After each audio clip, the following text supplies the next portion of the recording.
Butter, ¿saben quién es Philip Butter, no es cierto? Philip Butter dice, ¿no? ¿Cuál, hermanos? El enemigo natural del peruano es el chileno, dice, ¿no? Philip Butter. Ahí sí tienen que estudiar bien. Ya, muy bien. Continúa, ahí está la pregunta. Ahí están las respuestas. A ver, ¿cuál es la respuesta? A ver, lean.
Muy bien.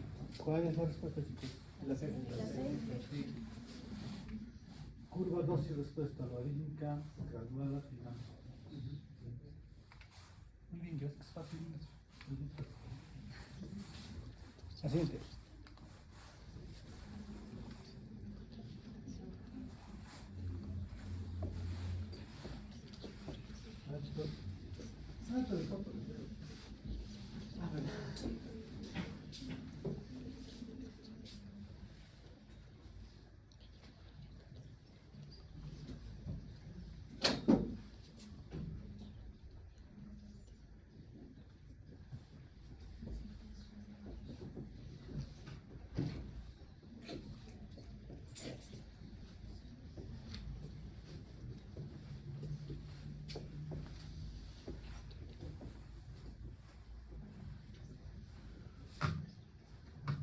Pero la idea es que lo respondan sin que vean su cuadro, porque se supone que es una pregunta de examen.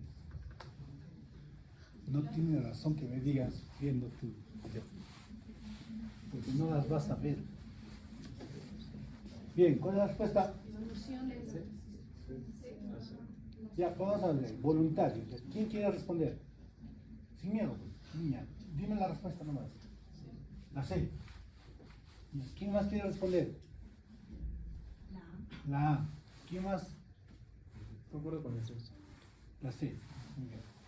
Primero vamos a empezar ¿por qué la C? ¿Cómo?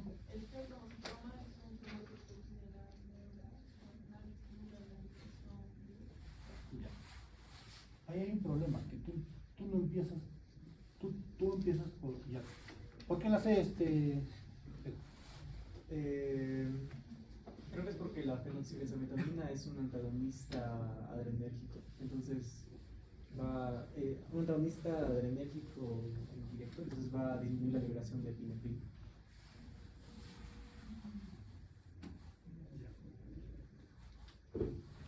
¿Por qué la C? ¿Por qué la A? Bueno, es que el fenoxibesametamina actúa sobre el alfa 1 y alfa 2. ¿Cómo actúa? Disminuyendo su efecto.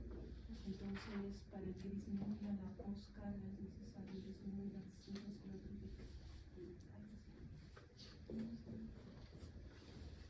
Primero te voy a decir, ya. Te voy a decir cuál es el problema del funcionamiento. Tú lo que acá tienes que reconocer es cuál es la pregunta farmacológica. Y se menciona ahí cuál es el fármaco. Entonces yo tengo que reconocer ese fármaco que es. Ya estoy preguntando, estoy explicando.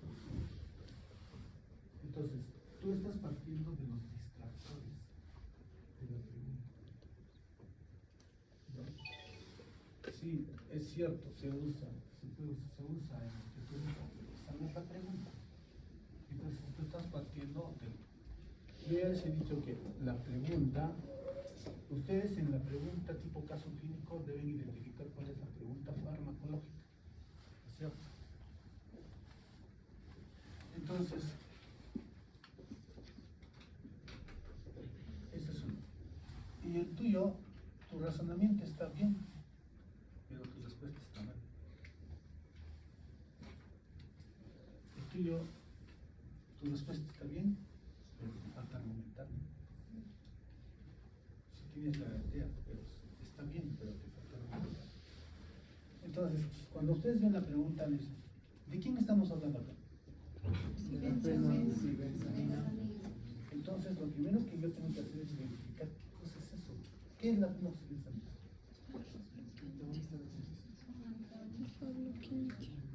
Es un alfa 1 alfa 2 selectivo. No selectivo. O no selectivo. Claro, son alfa 1 y alfa 2. Entonces son alfa selectivos. Muy bien, esa es la fenoxibenzaína. Entonces se va a unir a los receptores alfa 1 y alfa 2. Lo que hay que reconocer, ¿dónde están los receptores alfa 1?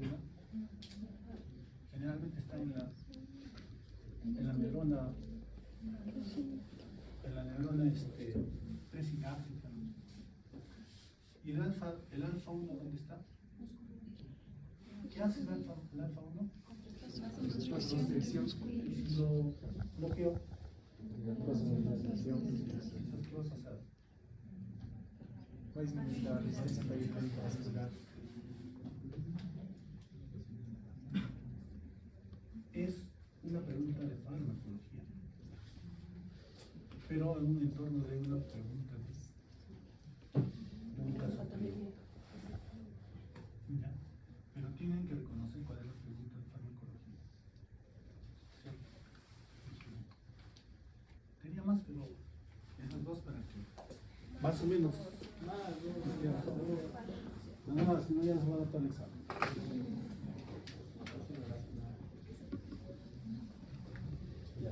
Una más. Pero vamos a pagar el. Porque lo estoy sacando de examen. Que no van a dar. Se puede congelar, pero El año sin pasado. apagarlo. ¿Qué? Se puede congelar sin apagarlo. Ahí está. Esa parte. Ya, la última.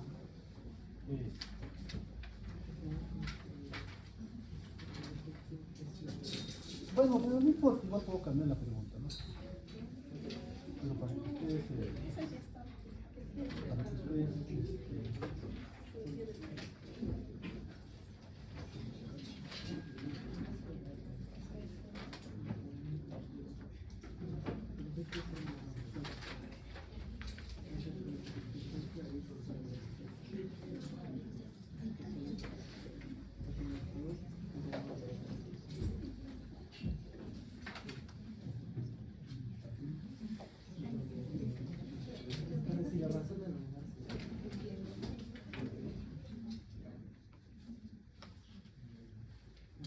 Una consultita. Los que han faltado me están preguntando por interno que si se pierden solo un examen o ya todos los exámenes. solo esto. Okay. Y también me preguntaron si les puedo dar su número para que se comuniquen con usted. Ni se te ocurre. Todos se comunican conmigo solo por correo. Porque hay historias de ese asunto. Okay. Que el único que se me comunica por el que me llama directamente de bajo punto. Ya está, este está facilísimo, chicos. Esto está pero facilísimo. Ahí va. Y son cosas que hemos hablado en la clase.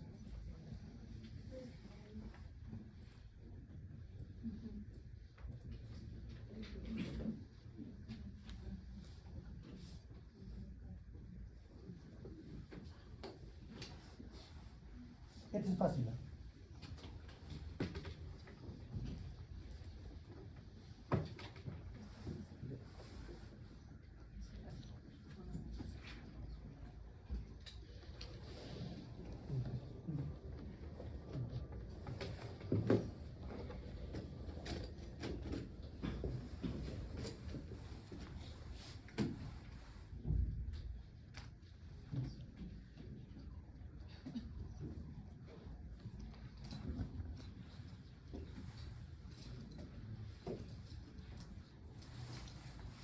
Ya chicos, esa pregunta.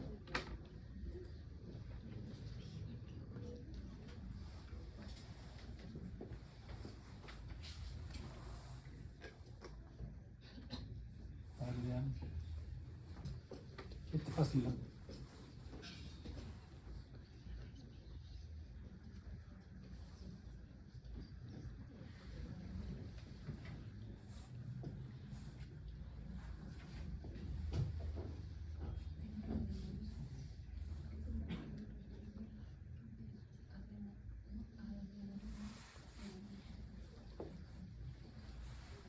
Listo, chicos, ¿cuál es la respuesta? A ver allá. Tú primero, ¿cuál? La C. La C. ¿Quién más quiere? La C. La C. ¿Otro? León Chichón, ¿por qué la C? Dentro de los pasos para formar la A la... Espera, a lo más alto y vocaliza aquí. A ver, otra vez. Por lo que me acuerdo, era que en todo el proceso, la primera enzima que se utilizó para transformar la tirosina es la tirosina. A ver ya, a este... Espera. Ok. La biosíntesis se da utilizando, como dice el compañero, la tirosina hasta llegar a noradrenalina o adrenalina o dopamina. Entonces, si te dice que está bloqueando el primer paso para que se pueda sintetizar, está bloqueando la enzima tirosina hidroxilasa.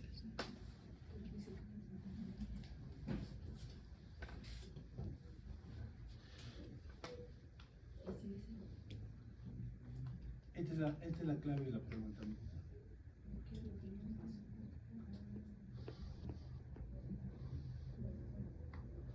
Y el primer paso es... Ok, ahí empieza. Tirosina, luego... Dopa, luego dopamina, luego noradrenalina y adrenalina. Listo. No, y así viene para el examen de la siguiente semana. Claro. También viene así. ¿Cómo se lo que dices? Ahí hay un símbolo como de un copito de nieve. En el Dos palitos. ¿Cuál? No, control. según ese control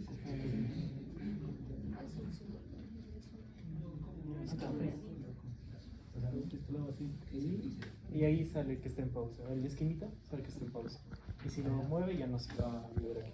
No sale nada. No tendrá botón. Ya, una más. ¿Cómo está acabando?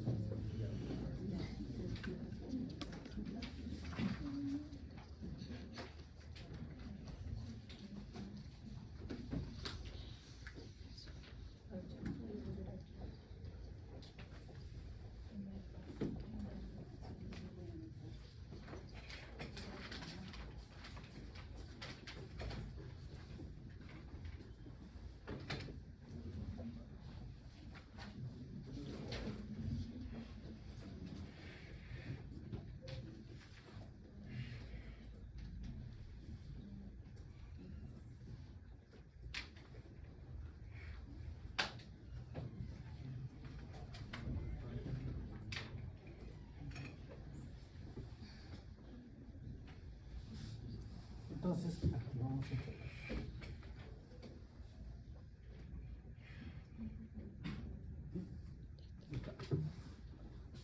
Ay, vean, ¿cuál es la respuesta?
voluntario?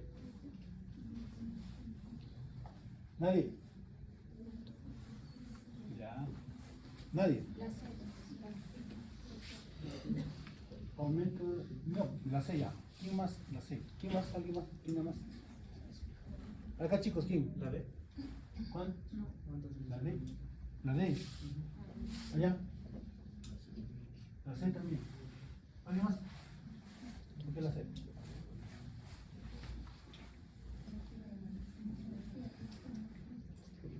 Beta 1 está relacionado con lo que es. La verdad no le encuentro mucho la relación a la beta 1 porque yo vi que A ver, está relacionado más tú. con. Dijiste también la C. ¿Por qué la C?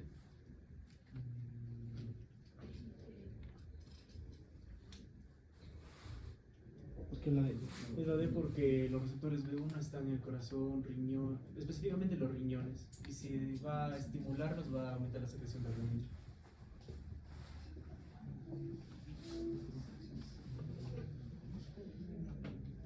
¿Cómo te llamas? Tú. Tú. Mira. ¿Qué tal? Tú. ¿Ya? Melín. Justo cuando yo estaba pasando, estabas pasando esa diapositiva, pero no te quisiste quitar. El cuadrado. No el cuadrado. Este estabas viendo. Este estabas viendo. Y como ustedes no quieren repasar. Beta 1. Beta 1, ¿no? Sí. Liberación de renina. Liberación de la renina. Ese es. Pero está en las células vitaloglobulares. Exactamente. Esa es la respuesta. Ok. Listo, chicos. Ahora seguimos con el clase.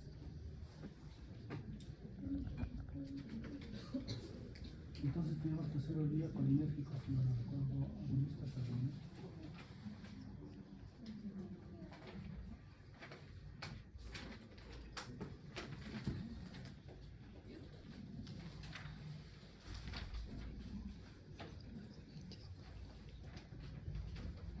Muy bien. Hoy día es un milagro, chicos.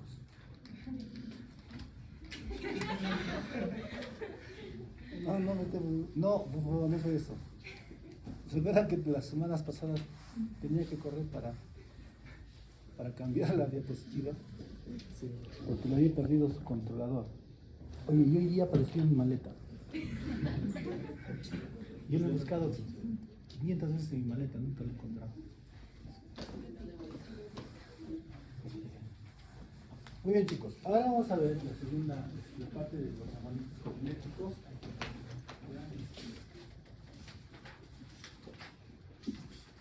Hay una cosa que es importante. Si ustedes saben cómo funciona un receptor adrenérgico, van a saber qué función tiene el medicamento. Como ustedes han visto. Porque es solamente las acciones de los receptores. Y lógicamente los antagonistas también, o sea, a qué receptor se van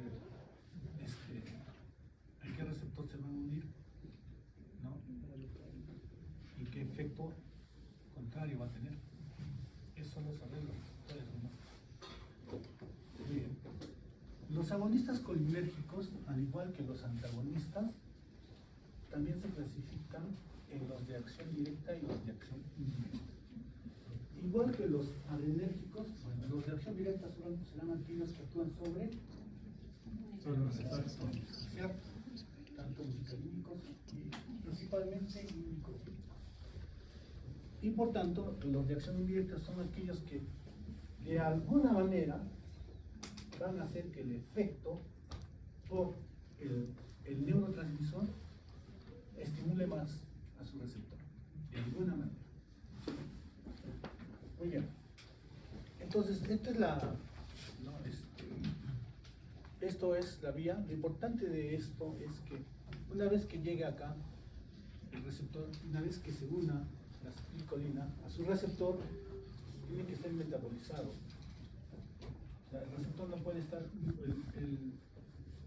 el neurotransmisor no puede estar mucho tiempo unido a su receptor, porque no queremos acciones permanentes colinérgicas, sino, recuerden que el equilibrio entre el simpático y el parasimpático se da cada rato, ¿cierto? Entonces, en cada uno, y esos ocurre en milisegundos. ¿Y cómo es que actúa sobre la acetilcolina? ¿Quién actúa? La enzima acetilcolinesterosa. Ella le va a degradar en colina y acetato.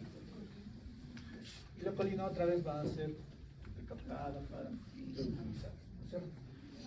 Entonces, los de acción indirecta, mira, son estos. Inhibidores de la colinesterasa. Nada más. Entonces, si yo inhibo la acetilcolinesterasa, el neurotransmisor va a estar mucho más tiempo unido a su receptor, y entonces los efectos colinérgicos van a ser mayores, más permanentes. Ese es el único asunto. Muy bien. Entonces, en los de acción directa tenemos los que son los colinérgicos selectivos por receptores muscarínicos y receptores nicotínicos, ¿no? Que pueden usarse, pero algunos pueden tener efecto en los dos. Dentro de los muscarínicos, ¿no es cierto?, que son los que están acoplados a una proteína G, recuerden, tenemos los ésteres de colina y los alcaloides. Los ésteres de colina, todos los que colina, ¿no es cierto?, tenemos la acetilcolina, el carbacol, beta-alicol y la metacolina. Y los alcaloides tenemos la pilocarpina y la muscarina. Bueno, a los receptores nicotínicos también importante se va a unir la acetilcolina y el carbacol. Los de acción indirecta van a ser los inhibidores de la colinesterasa. Y al inhibir la colinesterasa, el neurotransmisor se va a unir pues, a sus dos receptores, ¿no es cierto? Entonces, dentro de estos vamos a ver los de acción corta, los de acción intermedia y los de acción prolongada. Los de acción prolongada o alcoholes simples, ¿no?, su efecto es muy corto, como el pedrofónico. Los de acción intermedia, ¿no?, los que son los carbamatos, más o menos dura 6 horas, la piridostigmina, la neostigmina y la fisostigmina. Y los de acción prolongada, que son los ésteres, que son ésteres fósforo, que pueden unirse hasta 30 días. Su efecto puede durar. Ahí están los órganos fosforados, que son irreversibles. ¿Por qué son irreversibles?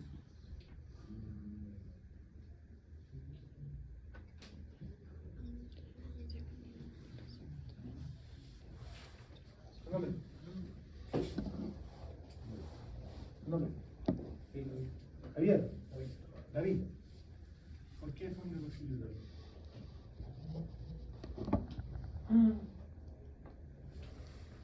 ¿Tu nombre es niña? ¿Sí? Miriam. Se podría decir que son irreversibles porque van a tener un enlace covalente con Muy el bien. receptor.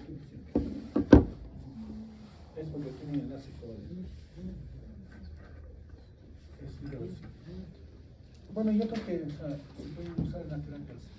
Entonces, ¿cuál es lo importante acá? Los receptores colinérgicos M1, M2, M3 y M4. El M1, ¿no es cierto?, su ubicación va a ser en el tejido gástrico, principalmente en el sistema nervioso central. Su función es la secreción gástrica y a nivel central tiene relación con la memoria.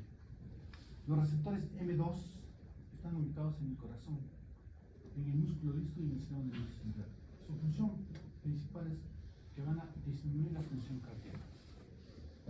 Entonces, al disminuir la función cardíaca van a disminuir la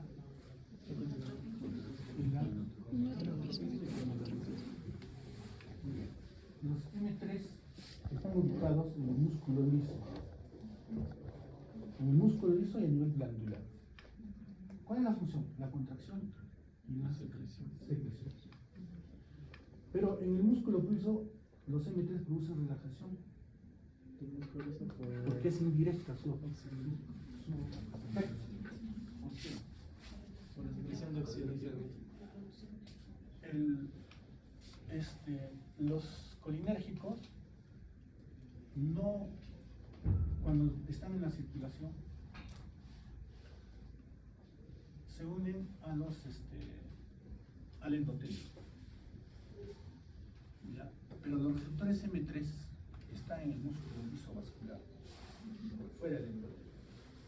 En el endotelio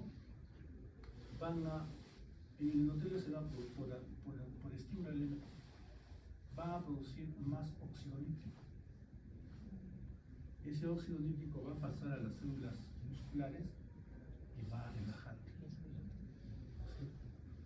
Entonces, ¿nunca fue o no te solo me preguntaron? ¿Cómo puede producir relajación y contracción a la vez? Es por eso. Ahora, si el endotelio está dañado, va a producir vasoconstricción, porque va directamente al músculo endotelio. ¿Ok?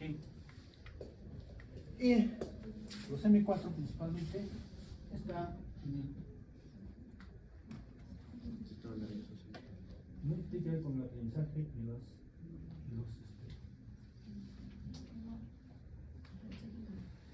muy bien. Entonces, ¿cuáles son las indicaciones para usar estos medicamentos? Lógicamente estos no los usamos. Están dentro de esta clasificación, pero estos no los usamos. Porque estos son tóxicos. El hilio postoperatorio, o sea, lo que ocurre es que el hilio es una parálisis del músculo. Puede ocasionarse por muchas cosas, ¿no es cierto? Y una de las cosas que produce la parálisis es por ejemplo, la hipopotasemia, la exposición prolongada a anestésicos, puede producir el hilio. Entonces, en el hilio postoperatorio podemos usar estos medicamentos. En la atonía gástrica, en el esofagismo reflujo, en la retención urinaria no obstructiva, en la celostosis, en la miosis, en el glaucoma y la intoxicación por antimuscarínicos. Miren el síndrome. Entonces, el síndrome colinérgico se da principalmente por órganos, por intoxicación por órganos fosforados. Los órganos fosforados van a inhibir la colinesterasa. La colinesterasa, como no está activa, entonces las concentraciones de acetilcolina van a ser mayores y por mayor tiempo y van a producir en todos los órganos los efectos que hemos visto en la clase anterior. Todos los nodos parasimpáticos. Entonces, como va a producir todos esos efectos, se va a producir esto, que el síndrome colinérgico, que la mnemotecnia es. Entonces, ¿se recuerdan que les he dicho que era el síndrome de los caños abiertos? Va a producir diaforesis y diarrea en los pacientes. Incontinencia urinaria, miosis, broncorrea, broncoespasmo, bradicardia, ¿no? Lagrimeo, salivación, ¿no? Y por efectos nicotínicos puede aparecer algún tipo de síndrome energético posterior o parálisis. Entonces, principalmente esto es lo que vamos a encontrar en los pacientes con intoxicación por órgano fosforado. Los de acción directa, ¿no? Que tenemos los ésteres de colina y los alcaloides naturales. Miren, la vía de estos es raro. A ver, la acetilcolina no usamos no tiene ningún efecto, ningún fin terapéutico el uso de la acetilcolina, son los derivados. Pero por ser de este grupo, sabemos qué efectos pueden tener. Entonces, generalmente no usamos por vía endovenosa.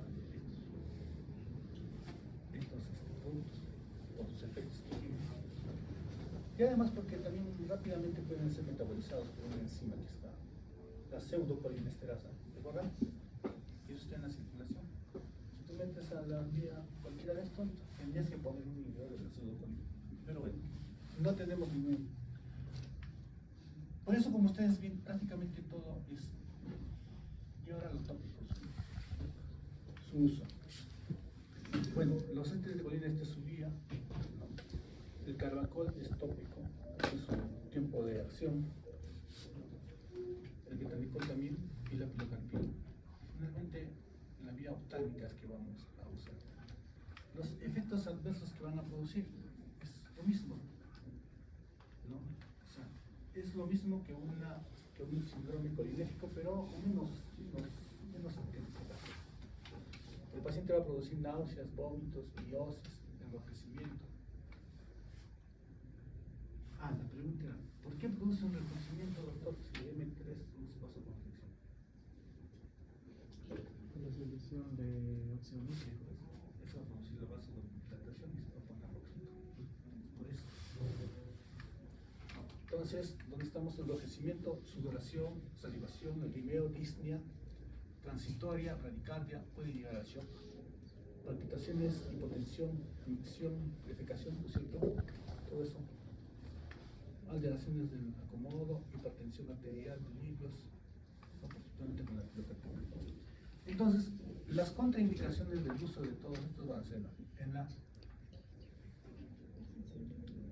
en la hipersensibilidad, ¿no? En las iritis agudas, en las enfermedades obstructivas del tracto gastrointestinal, ¿no? Porque, o sea, hay hilo, o sea, hay obstrucciones que son mecánicas y otras en hilo.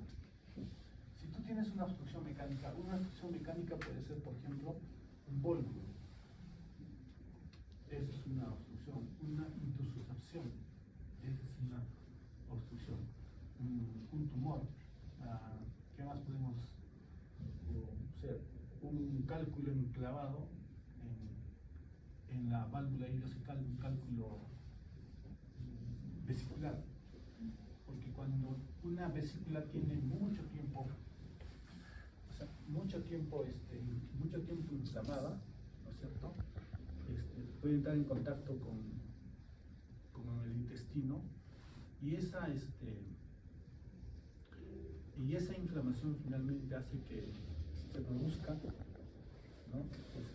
Un agujero por donde el cálculo puede migrar al intestino y finalmente el cálculo avanza y no puede pasar por la válvula ileocecal y se clava y se obstruye, ¿no?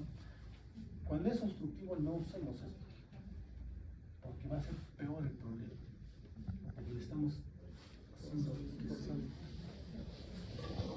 muy bien. Entonces, en vías urinarias, en la enfermedad coronaria no hay que usar, en la úlcera péptica tampoco, y tampoco en el embarazo. Ahí dice la categoría, ¿no? Quisiera tomar una pregunta. No, que tienen suerte, porque hoy día les voy a mostrar en la siguiente clase que teníamos esto rápido, vamos a hacer anticonvulsivantes. Muy bien, entonces secreción renal, la acetilcolinesterasa es la que va a aplicar. Bueno, indicaciones, la pilocarpina en el glaucoma, el carbacol también se puede usar, pero principalmente la pilocarpina. La pilocarpina también es síndrome de shock, ¿no? La sequedad. Y gracias a los receptores M3 es que vamos a tener este efecto en el hilio paralítico, el betanicol principalmente. Acá tenemos una anatomía gástrica, en el postoperatorio se puede usar cuando se produce el hilio con la fusión. En la gastroparesia, al estimular la fusión, el vaciamiento en la retención urinaria no obstructiva. En la retención urinaria no obstructiva, o sea, porque hay una atonía. No, el betanicol. ¿En quiénes se presenta una atonía? En algunos problemas que de alguna manera en la sección de los nervios. Los pacientes que tienen sección de la compresión de la médula o sección de la médula producen atonía de todo. Hacen hilio, hacen bloque vesical. Entonces podríamos estimular esos parásitos. ¿Eso es por qué? Porque prácticamente como si estuvieran denervados los órganos. Ahí podemos usar, pero si la obstrucción es, por ejemplo, por un cálculo o por una hiperplasia prostática, eso es mecánico, no debemos usar. Muy bien. Y en la atonía vesical, en el postoperatorio, en el posparto, la metacolina en la hiperreactividad bronquial. Los de acción indirecta ya hemos dicho que son los alcaloides simples del hidrofonio, los carbamatos, ya habíamos hablado de todos estos, ¿no? La fisostigmina endovenoso, la endocrinina endovenosa intramuscular y la vía oral, entonces, la duración del efecto y la vida media. Los órganos fosforados. ¿Qué significa esto, ¿Qué significa? No le estoy diciendo que dice esto, siempre por todas, pero ¿qué significa? ¿Qué significa eso? Que es muy liposoluble. Que es muy liposoluble. Se mete por el cuerpo, ¿no? Por la piel. Si lo has comido, bueno, por la piel va a ser absorbido rápidamente. Cuando llegamos a la atropina, que son los antagonistas, les voy a decir, no, ya les comenté, ¿no? Cuando nos pasó a nosotros, cuando atendimos a pacientes intoxicados por órgano fosforal. Ya les conté. ¿Sí les conté? Cuando era interno, no. Y ahí les explica todo lo que se hace, parece bonito. Y ahora vamos a hablar de eso. Entonces, esto es su farmacocinética, ¿no? Y estas son las indicaciones puntuales para estos tipos de, ¿no? En la miastenia graves, el hidrofonio, inostigmina, neostigmina, ¿no es cierto? En la parálisis espástica, la neostigmina, el hidrofonio. En la reversión del bloqueo neuromuscular, ¿no? La neostigmina también. En el hilio paralítico también la neostigmina. La fisostigmina, mira, fisostigmina en el síndrome anticolinérgico y la neostigmina en la presión urinaria y no obstructiva. Fisostigmina en efectos adversos, todos los que hemos hablado, con diferentes muy bien, esos son todos estos en que se usan.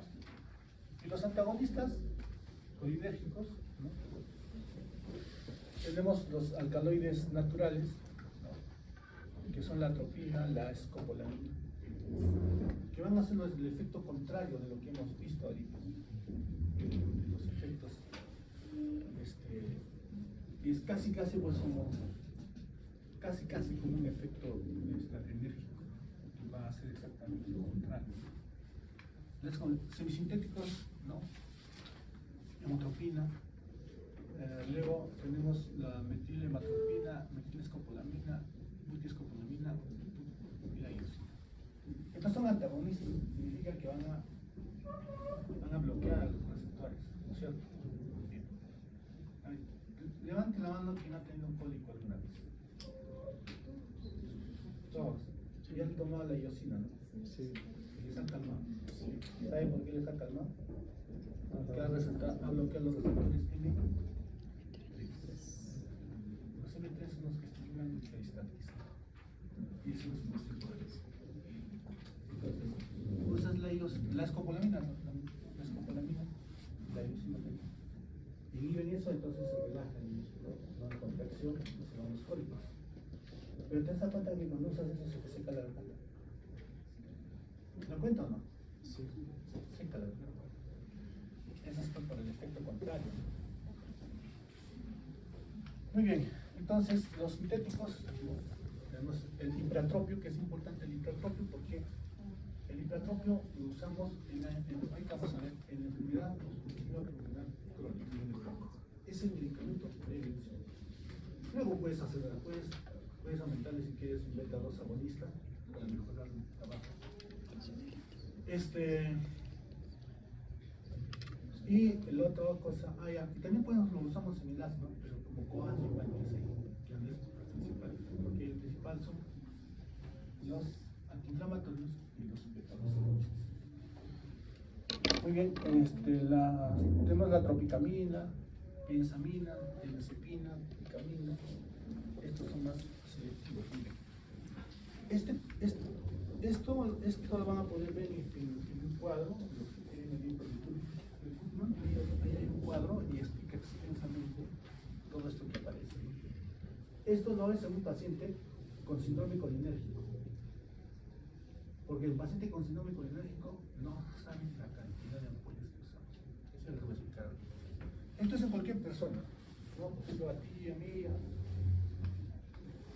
Cuando damos 0.5 miligramos, esto principalmente es la atropina. Vamos a, puede ser deprime, puede saliva, a nivel, deprime la salivación, las secreciones bronquiales, la sudoración. Es decir, que el paciente prácticamente lo va a secar. Cuando usas la atropina, es increíble la sequedad que tienes en las vías aéreas y en la garganta. Completamente seco. ¿No? Luego, a 1 miligramo va a aparecer taquicardia. Y eso es el efecto porque usamos la atropina como. Lo habíamos dicho que los colinérgicos, ¿no es cierto? ¿Qué producían en el corazón? Bradicardia. ¿No es cierto? Bradicardia. El paciente con intoxicación por órgano posturado, esa bradicardia es marcada, muy marcada. Puede bajar 50, 40. Eso es peligroso. Tú le pones la atropina y va a hacer el efecto contrario. Lo vas a llevar a practicar al paciente. ¿Dónde estamos? Y la dilatación pupila. Los colinérgicos van a producir una miosis. Y el órgano apresurado es lo que hace. Cuando tú le pones el antídoto que es la atropina, lo llevas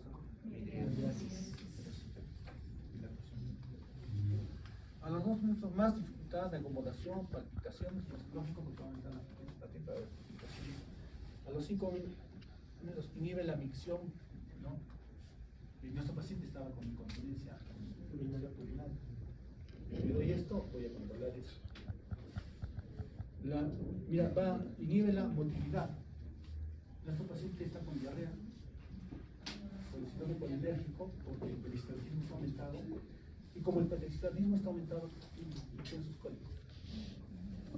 La atropina va a inhibir eso, ¿no? Va a inhibir, ¿no?, la motilidad gastrointestinal. Entonces va a pasar los cólicos y ya no va a haber incontinencia fecal. Intestinal, ¿no? Disartria, fatiga, cefalea. Y cuando llegamos a 10 miligramos es mayor la expresión de todos estos síntomas: pulso filiforme, puede ver, disminución de la secreción gástrica, escasa visión, piel seca, rugosa, ataxia, alucinaciones, todas las cosas pueden pasar con los pacientes. Muy bien, entonces todos estos medicamentos, sus indicaciones son la atropina en la bradicardia, sí es cierto, el paciente está en bradicardia, por ejemplo, el paciente en cualquier piso, cuando un paciente entra en paro, ¿no?, o un infarto, se llama directamente a la UCI, pues, que es el que va a hacer. Entonces, cuando el paciente está en bradicardia, se pone atropina. Se le está yendo a la bradicardia, no quieren que se vaya a la bradicardia. Entonces comienza a mejorar. Y en el síndrome colinérgico, con más razón. La hematropina y la tropicamida a nivel oftalmológico va a producir litiasis. La ivermectina es una antiespasmódica, ya hemos hablado. El hipratropio y el tiotropio van a evitar el broncoespasmo, especialmente en el EPOC. En el EPOC es que van a tener más. La tolterodina, oxibutilina, darifenacina, el trospio, la vejiga hiperreactiva. Y la trimebutina y enzepina. Efectos adversos, muy bien. justamente ahí pasaba, mira, se va a poner rojo como la remolacha. ¿Por qué? No soy de acuerdo.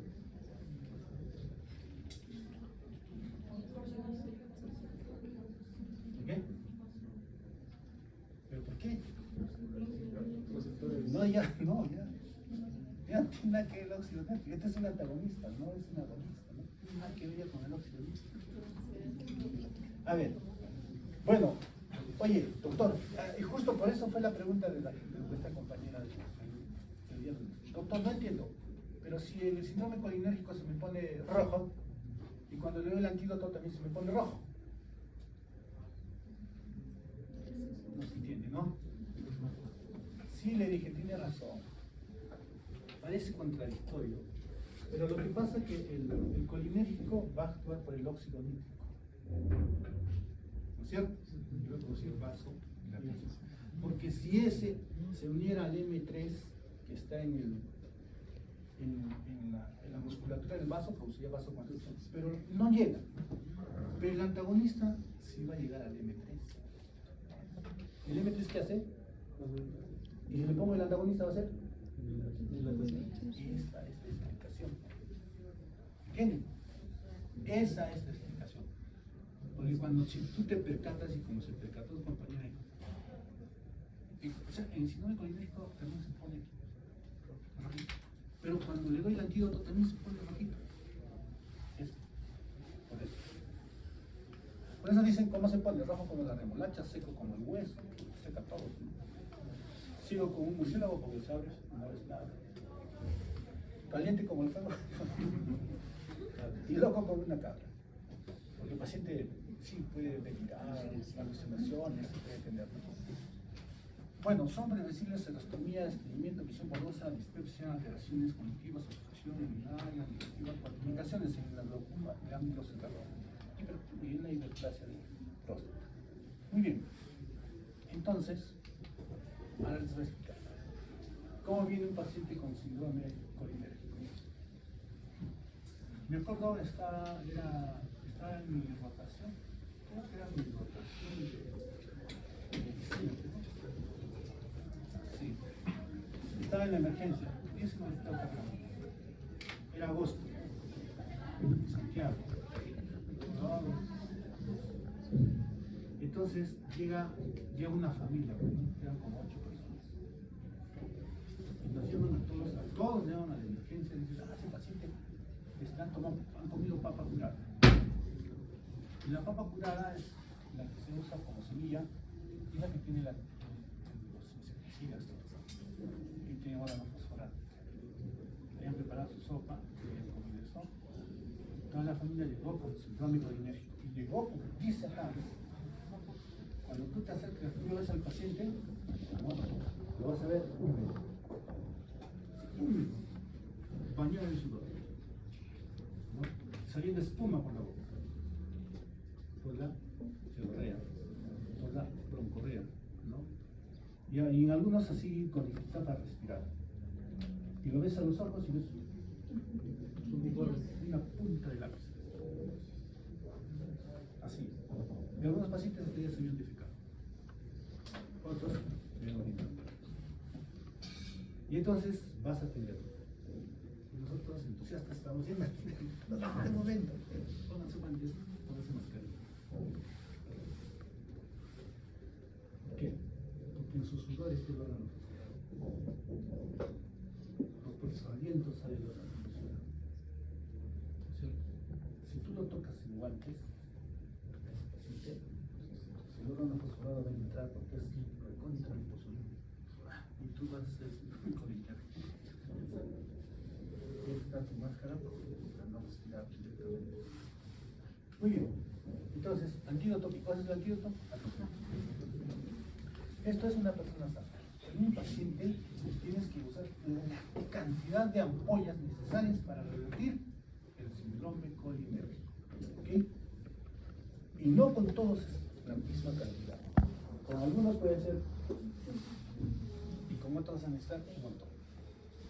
En nuestro caso, con un paciente con 20 ampollas lo revertimos. Un paciente que usamos más de 150 ampollas para revertir el cuadro. Da miedo, ¿no? Tanta. Entonces, y da miedo que tú hubiera. Por eso, eso por ejemplo, a mí no me dijeron cuando estaba llevando farmacología. ¿Qué no usan tantas pampelas? No le tengan miedo a las propinas. Usan la cantidad que tengan que usar hasta revertir el cuadro. Porque si no reviertes el cuadro, se va a morir el paciente. Entonces, empiezas a poner la atropina y ¿cuáles son los signos que tú vas a ver desde que estás resintiendo el síntoma? Vas a ver la pupila, vas a escuchar la frecuencia cardíaca y la presión. Eso vas a ver. ¿Ya? Entonces, y como está con mucha broncorrea, es necesario a veces que se le aspire las secreciones para que pase bien. Entonces, cuando tú estás poniendo la atropina, vas a ver cómo se va dilatando ¿no? Y comienza a mejorar la frecuencia cardíaca. Puede estar en 40, radicalmente. ¿No? Le pones, empieza a aumentar, 80, 90, 100, 100. Si estás en 120, ya párate. Oye, nomás. Si estás en línea abierta, te está contra rojo, para aquí. Entonces, si está recontra seco, mejor, para. Ya, y si otra vez vuelve a bajar, otra vez empiezas. Otra vez. Entonces llega un momento en que ya el paciente salió, está estable todo, y el paciente ya está estabilizado, sin el síndrome colinérgico, pasa al piso, pero todavía recibe infusión de atropina. Ya, entonces, pero parece todo bonito. Pero un paciente así no pueden atenderlo una persona, dos personas. A veces necesita hasta 3 por paciente. Porque hay que hacer varias cosas. En primer lugar, tiene que venir el técnico y le tiene que quitar todita la ropa, porque esa ropa está con sudor. Y se vuelve a absorber así. Tienen que quitarle toda la ropa y tienen que bañarlo rápidamente con jabón para borrar todo. Eso es uno. ¿Ya?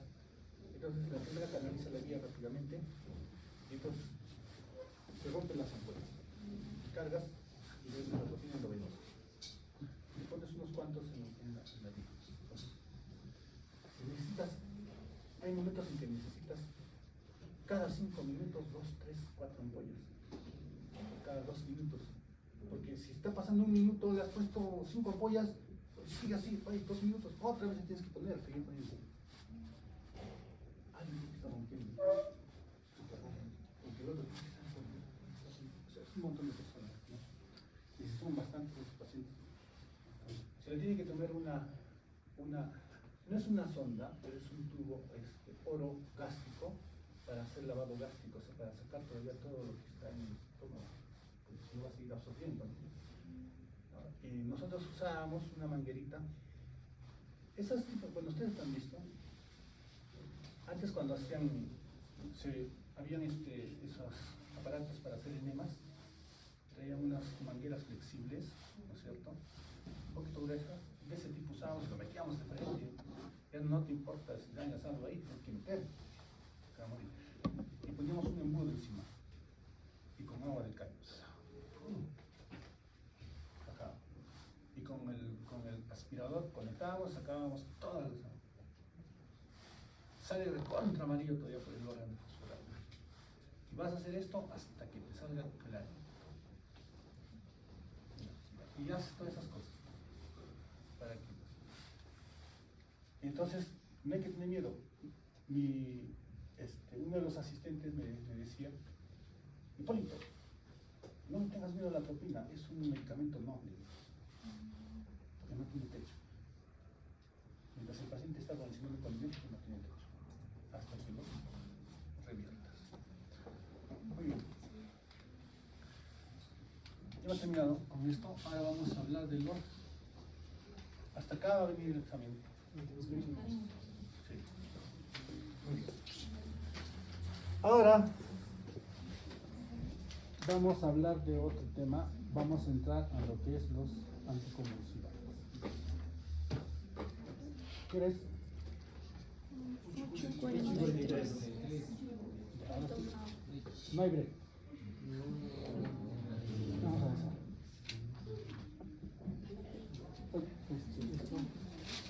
Eso lo guardo en el... Sí, no lo para poder enviarles a mis compañeros con los casos clínicos que ya La pregunta es que le han añadido y el escrito que comienza.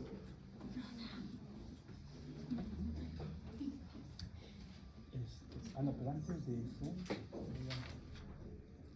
voy a guardarlo yo mismo. Okay. Así sé cuáles son las preguntas que les he hecho. Antes voy a poner la misma pregunta, ¿o sí? Sí, no. Para asistir. Para los que han venido. Solo cambia la ley. Ah, los que han venido. Eso, los que no han venido van a responder más que ustedes. Ya, Porque van a tener las diapositivas. El sexo cambia.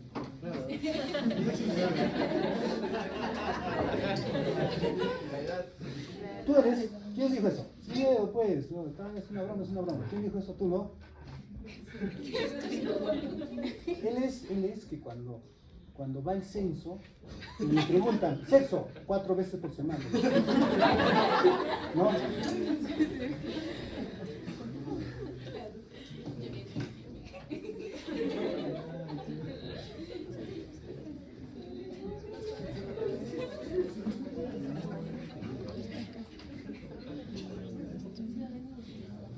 Ya, son bromas, chicos, son bromas. No háganse muy sensibles.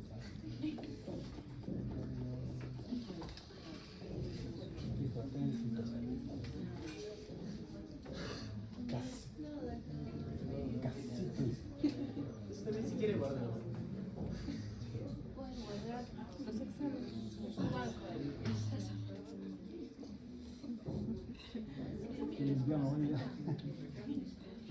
Ya, entonces hoy vamos a hacer anticondicional. Evaluación. No, anticonvulsivantes también guarden el escritorio. Anticondicionante ¿Anticonvulsivantes lo han visto con este examen? Ya, Eso no va a entender. Para el siguiente.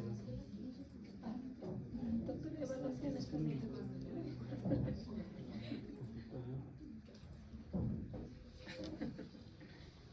no, esas tengo como 1000 preguntas de eso. Así que si se me pierde, les voy a poner la mano.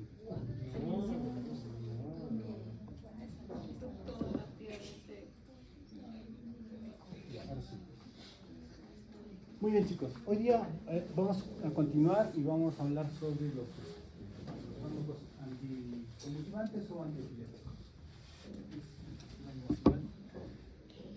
Y acá es donde más vamos a ver lo que siempre les dije, que esta parte es todo sobre los canales iónicos. Y van a ver cómo los efectos que tenemos es porque vamos a actuar en los canales iónicos. Este es el propósito de la clase. Miren, hay más de 40 formas diferentes de epilepsias en el mundo, ¿no? Hay epilepsias inclusive de recién nacidos hasta personas mayores. El tratamiento es sintomático, ¿no?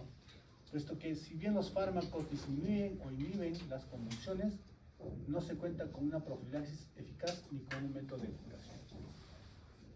Eso quiere decir que a pesar de que el paciente esté en tratamiento, pueden ver estímulos externos que puedan desencadenar, ¿no? Y bueno, y dentro de esos está el estilo de vida que tenga el paciente, ¿no? El paciente no tiene un buen estilo de vida, o sea, le gusta fumar, le gusta irse todos los fines de semana con los amigos. Entonces, esas cosas provocan que vuelvan los cuadros de epilepsia, ¿no? En algunos casos puede haber también resistencia a los tratamientos. Entonces, una convulsión es la activación de poblaciones enteras de neuronas cerebrales. Yo siempre hago este ejemplo con todas las promociones porque se entiende, para entender cómo es esto. El cerebro funciona como un arbolito de Navidad, ¿cierto? Tú pones las lucecitas y programas para que se prenda esto. Así, ¿no? Ese es nuestro cerebro. Se activa por partes. Uno acá, otro acá, así es. Eso es un cerebro normal. Ahora, el arbolito de Navidad, sus luces lo voy a programar para que sea permanente. Y lo programas y todas las luces se prenden. Eso es una epilepsia. ¿Entienden? Eso es una epilepsia. O sea, que el cerebro se active todo de una buena vez, o una gran parte. Eso es una epilepsia. ¿Okay? Entonces, por eso dice la activación de poblaciones enteras de neuronas cerebrales, inclusive que los dos hemisferios se activen a la vez. Entonces puede ser desordenada, sincrónica y rítmica. Entonces, es un trastorno de la función cerebral que se caracteriza por el surgimiento periódico e irreversible de convulsiones. Entonces, si lo que se activan, chicos, son grupos de neuronas, ¿no es cierto? Pero ustedes recordarán con sus estudios de fisiopatología, es que hay un foco epileptogénico. O sea que son las primeras grupos neuronales que se activan.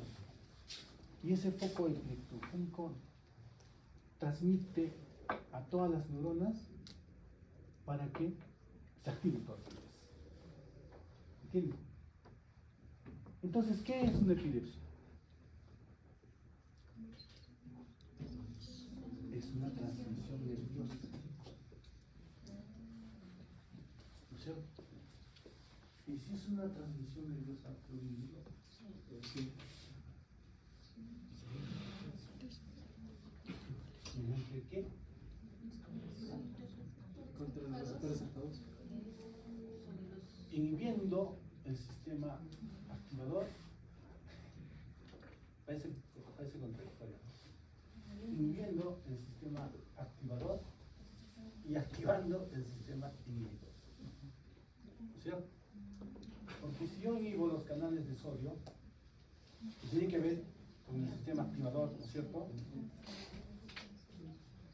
O inhibir la transmisión nerviosa, ¿no? ¿No es cierto? Es porque he inhibido el sistema activador. ¿No? Pero si estimulo canales de cloro o de potasio, entonces no he inhibido y no hay transmisión. Es igual que el dolor. ¿No es cierto? Es igual que. Muy bien. Entonces, es un trastorno funcional cerebral que se caracteriza por el surgimiento periódico e impredecible de convulsión. Algunos tienen ahora. Cuando yo tenía 6, 7 años, estaba en primer grado, segundo grado, me acuerdo porque las cosas que eran impregnadas. Teníamos un compañerito que sufría de epilepsia. Y todos nos sentábamos un poquito lejos de él. Y todos estábamos atentos a la clase, ¿no?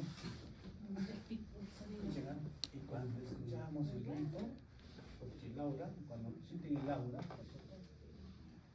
aura puede ser cualquier cosa,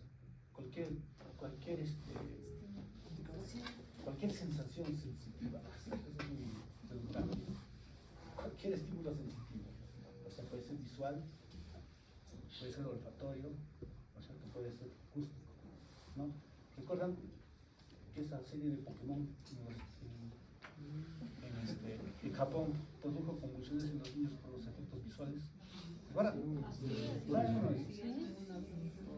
Claro, pues. Pokémon fue, ¿no? Sí, por un episodio de un Pokémon. Ya. Y ya pues, un episodio que.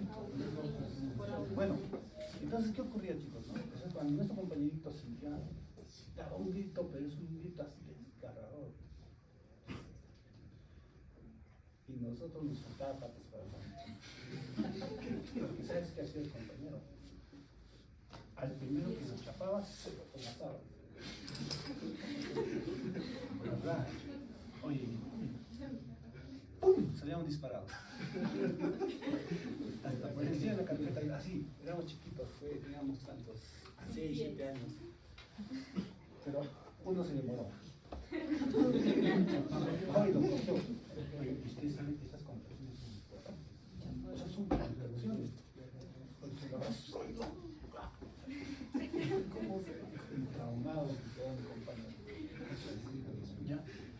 Pero esos son impredecibles, o sea, el paciente puede estar normal y no sabemos la causa y la convulsión se aparece. Puede estar trabajando, puede estar estudiando y en un momento empieza a convulsionar, ¿no? Un día estaba yo en el bus y estaba sentado y 2, 3 asientos delante mío, la gente se espantó, está convulsionando, y lo agarré pues, porque estaba convulsionando, y lo agarré y lo puse a un costado suyo, ¿no? Porque el problema no es que muera la lengua, no se lo va a cortar, ese es un mito. Sí se daña, ¿no?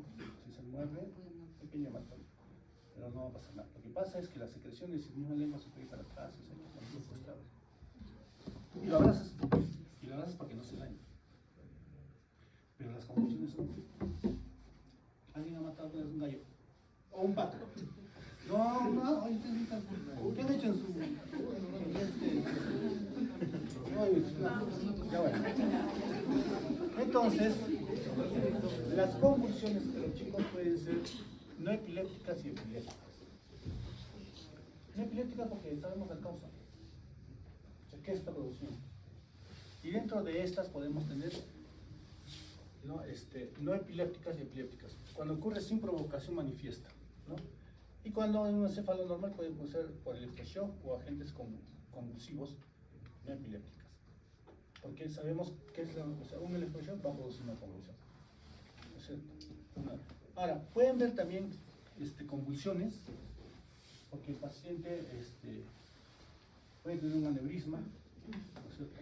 Puede tener microcefalia, puede tener un tumor, ¿no? Puede tener parasitosis cerebral. Entonces, eso puede provocar epilepsia. Pero esas no son, o convulsiones, pero no son epilépticas. Muy bien, y entonces, los fármacos de uso actual inhiben las convulsiones, por lo que se les aplica el denominador general de anticonvulsivantes. Las convulsiones se originan principalmente en la corteza, casi toditos. Hay un grupito no más que en el tálamo, pero en general es una corteza, ¿no? Y como en la corteza tenemos áreas sensitivas y motoras, si la convulsión empieza en un área motora, si es en el área motora de mi dedo va a estar así, ¿no? Eso se llama parcial. Parcial se llama. O mi mano. No, eso es otra cosa. Si al caso del tiempo les vas a hacer una clase de parking, ¿no? Ya, entonces se convulsiona. Si es una área. Si es todo el área motora o todo el ya son unas convulsiones. Y si es el área sensitiva, entonces va a haber, se va a alterar también la digestión. Entonces, principalmente es en la corteza cerebral. Los pacientes pueden tener crisis epilépticas, o sea, pueden estar con su tratamiento y en un momento las crisis epilépticas pueden ser convulsiones, y estas crisis epilépticas pueden ser convulsiones generalizadas o pueden ser convulsiones parciales, o sea, una sola parte del cuerpo o una sola parte de la corteza cerebral. Las convulsiones generalizadas es cuando los dos hemisferios están en una activación epiléptica, todo el cuerpo. Entonces, abarcan ambos hemisferios, como habíamos dicho, las convulsiones una sola porción, ¿no? El mecanismo de acción de los anticonvulsivantes en general es este. Y es lo que hablábamos. Miren. 1. Modulan los canales de cationes, tanto sodio, potasio y calcio. Esto puede incluir la prolongación del estado inactivo de los canales de sodio, regulados por voltaje. La modulación positiva de los canales de potasio y la inhibición de los canales de calcio. En cristiano,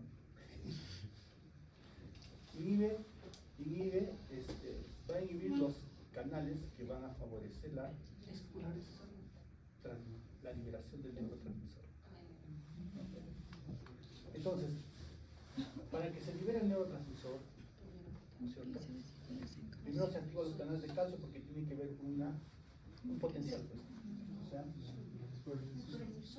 sodio, ¿no es cierto? Luego el calcio, para que se libere los... Entonces, inhibimos eso, ¿inhibimos qué? Inhibimos el neurotransmisión. Exacto. Entonces, con todas las convulsiones. Pero, ¿qué dice acá, no? Y eso es lo interesante, ¿no? ¿Qué dice acá? Dice, modula positivamente los canales de calcio. O sea, los abre. Porque sale el potasio, se hace más negativo, se hiperpolariza y no hay transmisión de liberación, ¿es cierto? Eso es lo que quiere decir esto, modulación de estos canales. Mejora de la neurotransmisión del GABA, claro. Si nosotros aumentamos la síntesis del GABA, aumentamos la liberación de GABA, inhibimos la recaptación del GABA, ese es un sistema que va, es inhibidor, ¿por qué? Porque va a actuar en los canales de cloro. ¿No es cierto? Si los canales de cloro se van a abrir, va a entrar el cloro que es negativo y se va a hiperpolarizar la membrana, no hay transmisión nerviosa. Eso es el esquema. 3. Modulación de la liberación sináptica a través de acciones sobre las proteínas vesiculares sinápticas o canales de calcio, ¿no? Que contienen las unidades 2 alfa. Entonces, hay vesículas sinápticas, ¿cierto? Y tenemos todo un complejo de proteínas que se unen, que van a hacer que se fusionen la vesícula para la exocitosis, ¿no es cierto? Si nosotros inhibimos todas esas proteínas, entonces no se va a fusionar la membrana de la vesícula con la membrana de la neurona, entonces no va a haber exocitosis, no se libera neurotransmisor.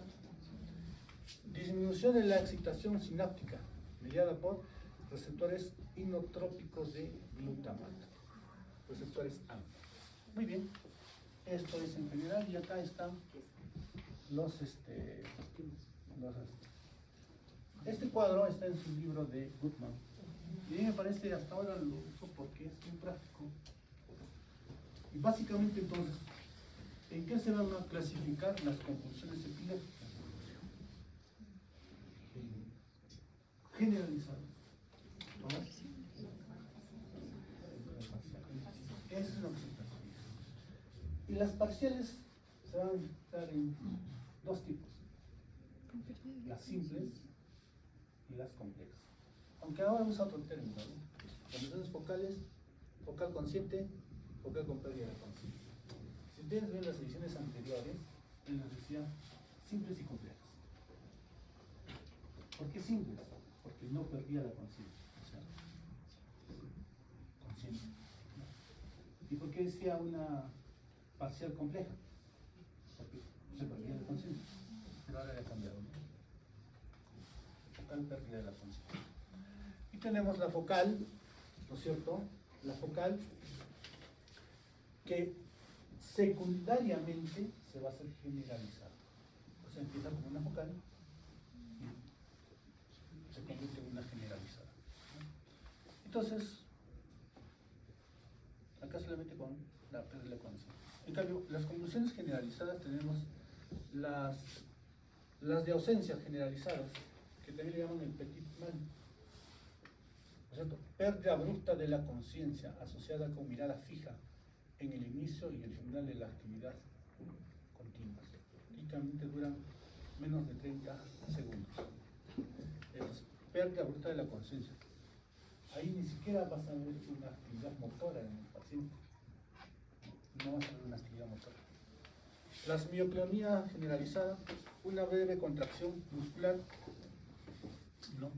Posiblemente por un segundo, tipo choque, que puede restringir parte o una extremidad o toda la extremidad, ¿no? O sea, contracción. En cambio, las generalizadas o tónico-clónicas, ¿no? Como se describe más para las convulsiones parciales con convulsiones tónico-clónicas generalizadas secundariamente, el paciente va a ver así como una contracción, relajación, pero es en milisegundos. Es en milisegundos el asunto que parece que está permanentemente contraído, ¿no? Y hace una epistotonomía cuando se arquea el paciente. Bueno, estos son los medicamentos que se pueden usar. Vamos a ver su mecanismo de acción ahorita. Es una migraña. Clasificación. Pero les he resumido para que ustedes lo puedan leer. Solo el diapositiva. Muy bien. Entonces, okay. Esto es la manera como progresivamente se han ido descubriendo todos en el tiempo los anticonvulsionantes de primera generación, que son todos estos que están en negritos, segunda generación y los de tercera generación. ¿no? Desde 1857 hasta el 2002. Han salido también otros nuevos, ¿no? Pero todo empezó con el bromuro, con el fenobarbital, que todavía hasta ahora lo usamos en pacientes. De todos estos, la fenitoína seguimos usando, ¿no? La acetozolamida, bueno, tiene un efecto mínimo, no se usa solamente como coadyuvante. Y así hemos llegado a todo esto que vamos a describirlos. La segunda generación tenemos el diazepam, la carbamazepina, el valproato, el clonazepam, ¿no? Y los de tercera generación, todos estos, que en general todos estos se usan como coadyuvantes. Cuando has empezado con la primera generación y no estás controlando bien, entonces puedes usar estos de tercera generación, agregarlos para controlar el papel.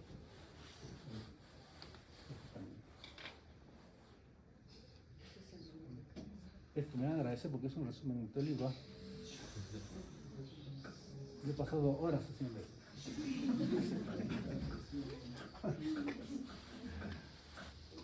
Este es el blanco molecular. Este es el fármaco y la consecuencia de la acción. Vamos a ver. Vamos a hablar de todo.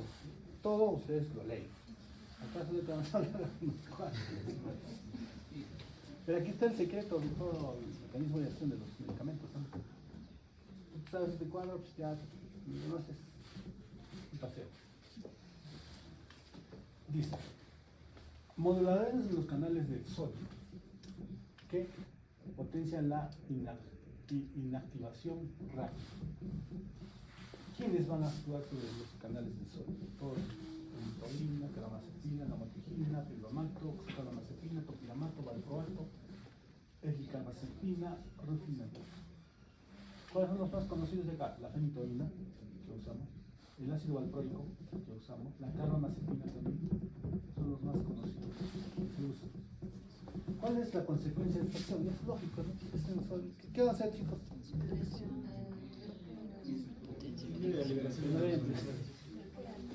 Va a bloquear la acción bloquea la acción de potencial de propagación.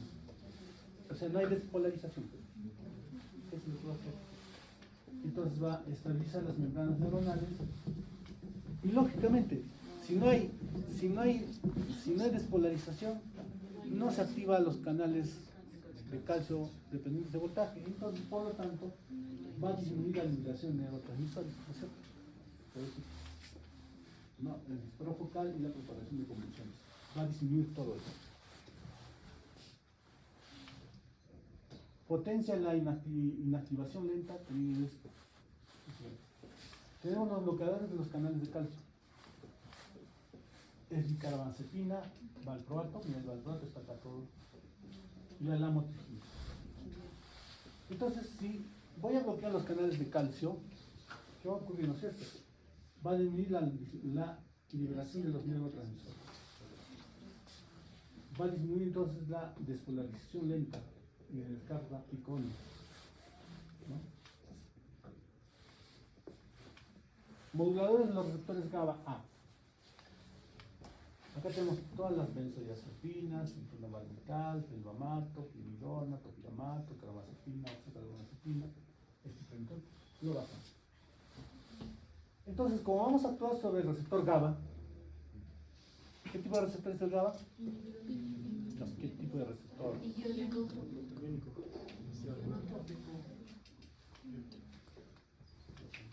Entonces, va a aumentar la hiperpolarización, lógico, porque va a entrar el cloro que es negativo de la membrana y el umbral de la convulsión, ¿cierto? Va a disminuir el disparo focal. Las benzodiazepinas atenúan las descargas picónicas.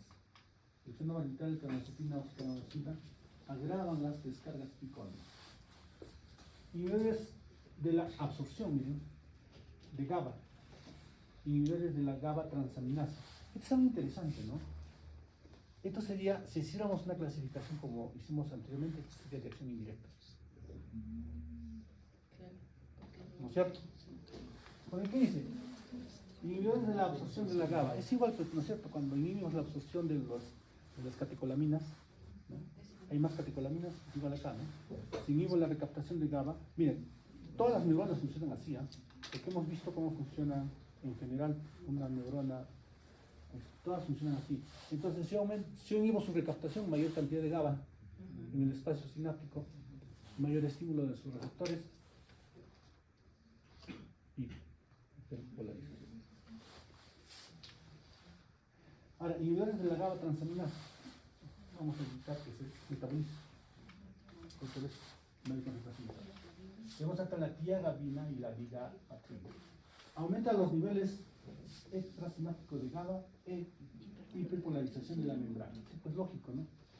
Más GABA, más estímulo del receptor, más cantidad de cloro y hiperpolarización. Disminuye el disparo focal y las descargas con las gravedades. Y eso son principalmente, acá tenemos los antagonistas de los receptores MDA, el glutamato. Ahí nomás va a ver unas imágenes más adelante. Esto es lo que van a producir. Muy bien. Doctor, y con respecto a la gabapentina, que dice que modula la liberación del neurotransmisor.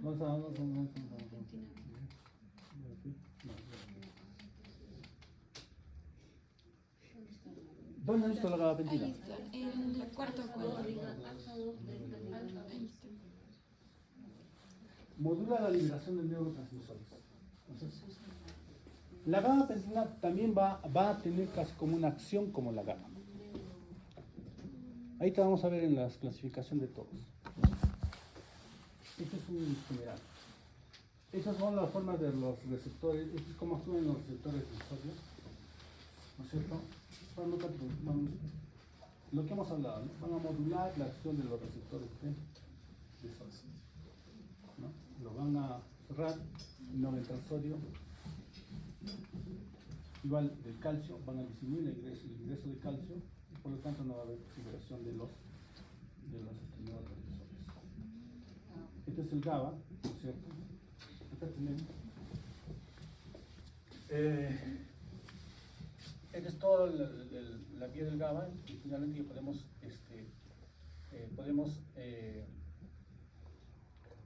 podemos inhibir su metabolismo, ¿no es cierto? A sus metabolitos, o sea, si inhibimos la enzima, como habíamos visto, entonces mayor concentración de GABA. La recaptación del GABA, ¿no? El CAT1, vamos a inhibir mayor concentración. Y estos son los sitios de unión del GABA. Aquí están los barbitúricos, aquí está el sitio de acción de las benzodiazepinas también en el mismo canal de cloro. Entonces, tanto los barbitúricos como las benzodiazepinas van a tener un efecto GABA porque van a abrir el canal con el ingreso de cloro. Este señor fue el padre de los conceptos modernos de la epilepsia, propuso que las convulsiones eran causadas por descargas ocasionales, repentinas, excesivas, rápidas y locales de materia gris, ¿no? Entonces de corteza se supone. Y que se producía una convulsión generalizada cuando el tejido cerebral normal era invadido por la actividad convulsiva iniciada en el foco anormal. Muy bien.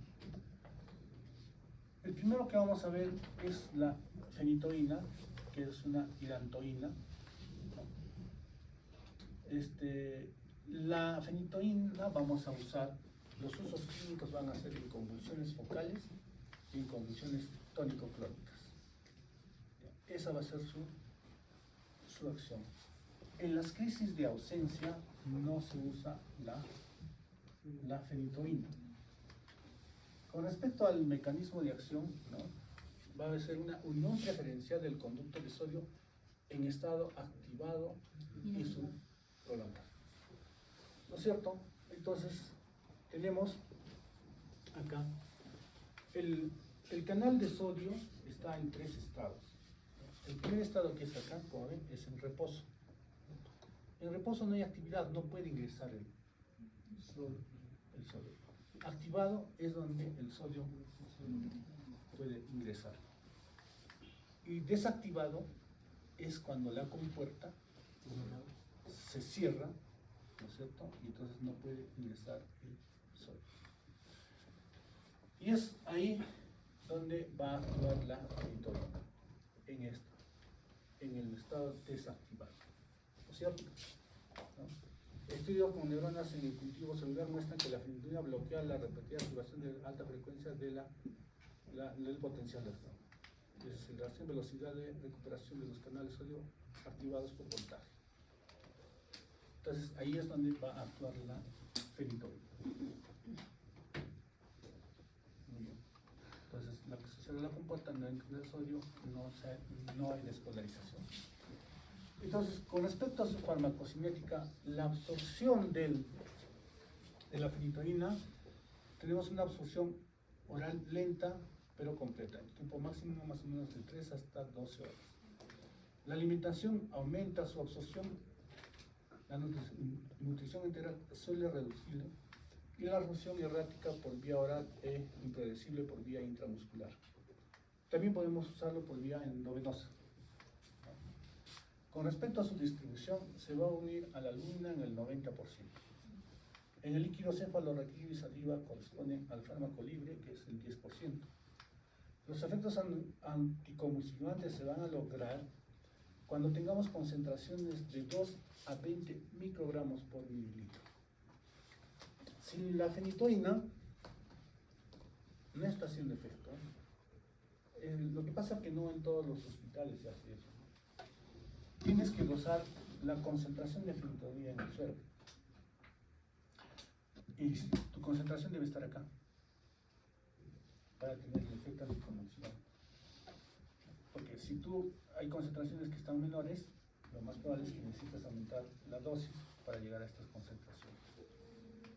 Esto se alcanza a los 45 o 60 minutos de la administración endovenosa de una dosis de carga de 15 a 20 miligramos por kilogramo. Otra se usa carga oral de 15 a 20 miligramos por kilogramo de administración durante 24 horas. Las dosis de mantenimiento, esta es la dosis de carga, o sea, el paciente convulsionó. Antes le damos el medicamento, el nombre comercial activo se llama Epamin, se llamaba este medicamento. Entonces el término para la dosis de carga, la dosis de carga es una dosis de impregnación, ¿no? Prácticamente para que desde el inicio tengamos concentraciones. Y ese término se llama epaminización a la dosis de carga. Luego, después de la dosis de carga, ya viene la dosis de mantenimiento, que es de 4 a 6 miligramos por kilogramo de peso, ¿no? Entonces, si mi paciente pesara 50 kilos, ¿no es cierto? Solo 50 kilos, ¿cuánto tendría que ser su dosis de carga mínima? 750, ¿no es cierto? ¿Y sus dosis de mantenimiento cuánto tendrían que ser?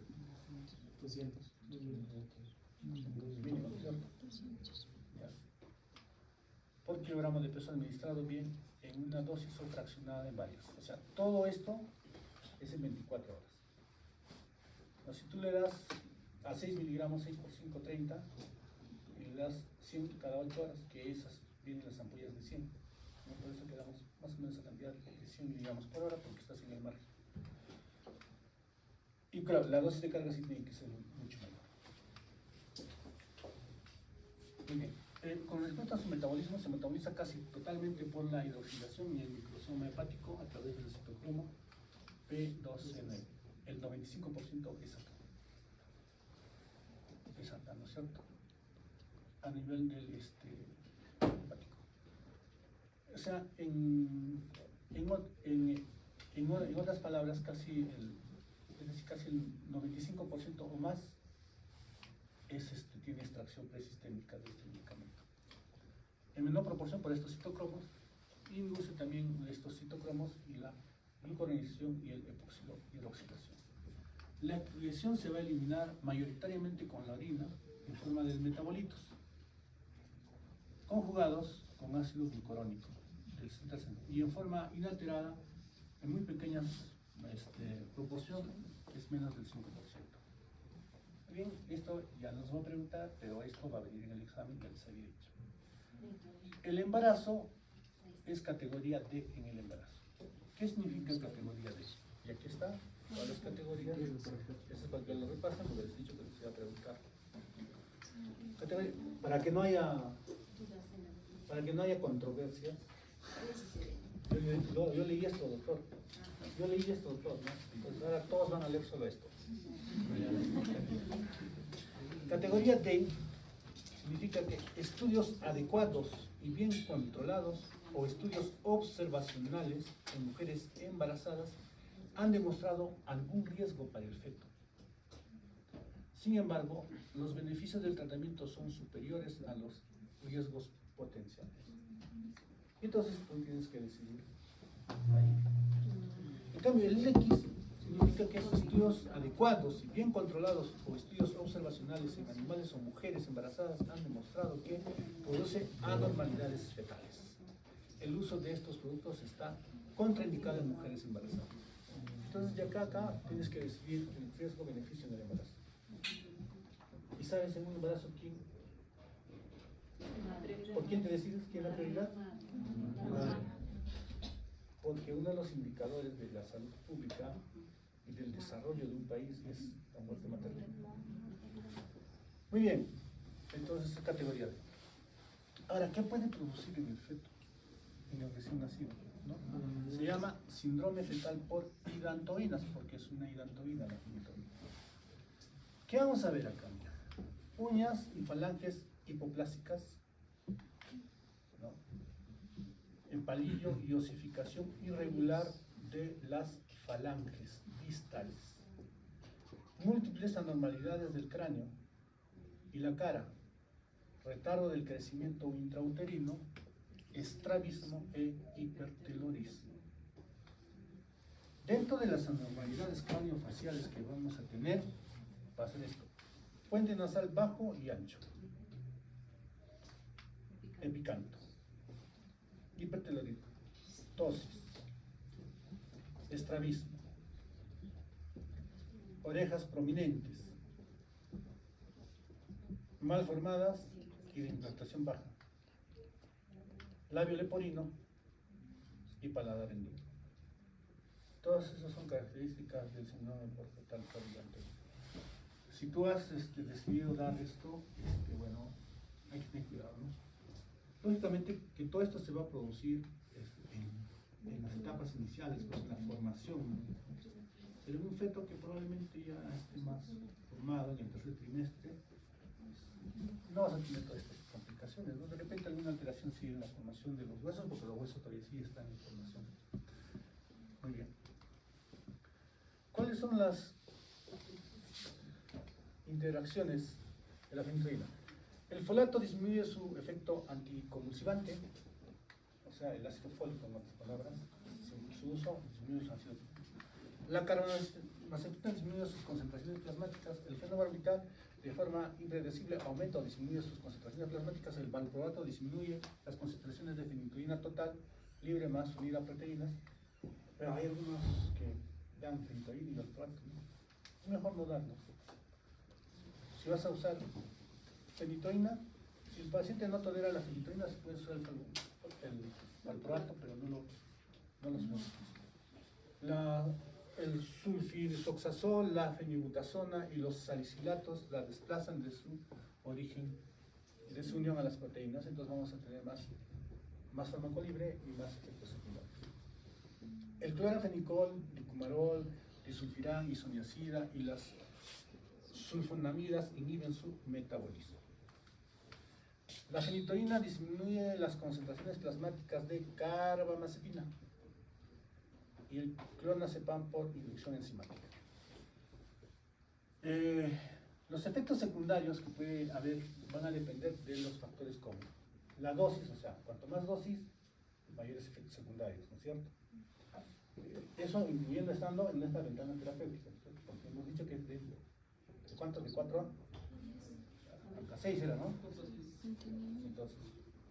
y que hacía más dosis va a tener más efectos secundarios. La duración del tratamiento, o sea, tratamiento prolongado. Los pacientes con epilepsia es tratamiento de por vida. No tenemos cura.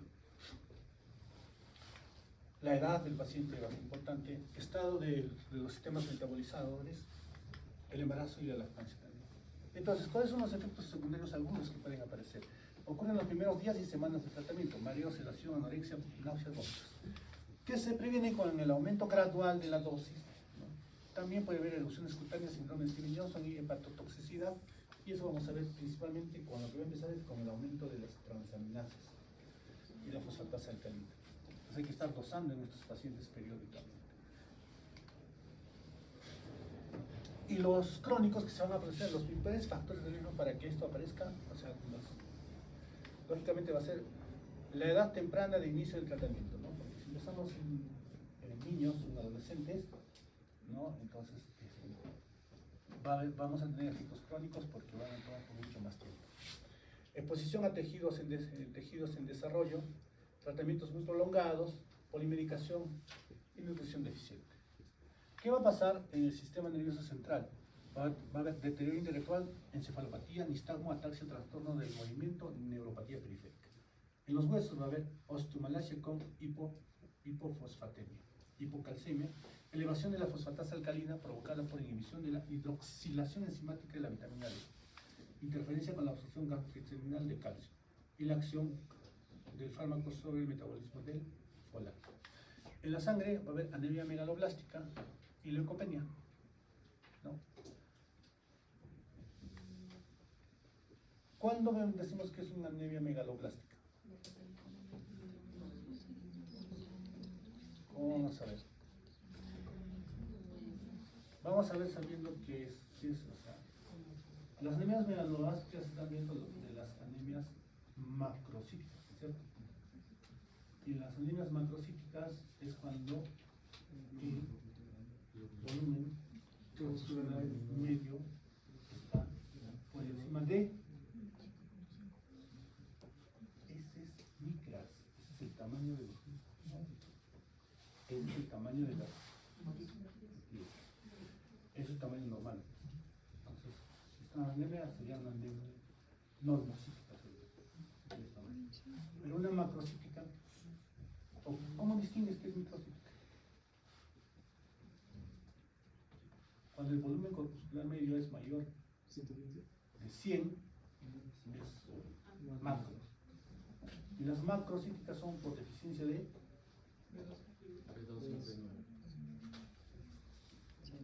ácido fólico. Y la microcítica es por debajo de 80. Y principalmente es por deficiencia de hierro. Eso te va a salir en el hemograma. Cuando das un hemograma al paciente te va a hacer su hemoglobina, ¿no? Y su volumen corpuscular.